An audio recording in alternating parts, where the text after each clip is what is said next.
Bismillahirrahmanirrahim. Assalamu alaikum wa rahmatullahi wa barakatuhu, my beloved Huzur. Wa alaikum salam. My name is Sayyid Mustafa Shah, and my question is, what were your immediate feelings and reactions when you heard the news of the demise of Hazrat Khalifa Masih IV? What was my immediate reaction? Huh?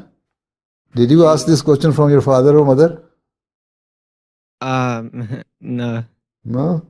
No, I didn't. You see, one day before I listened to his khutbah, and he looked very fresh, and even there's some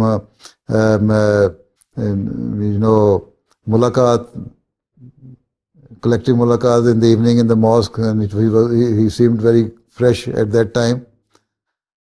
So it was very shocking for me to listen next day. So as soon as I arrived home from my office, and this shocking news came to me that he has passed away, and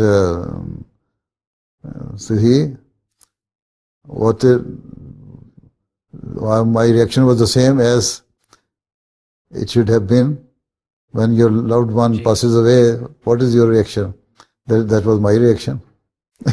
ji. Okay, बैठ जाओ. Jazakallah.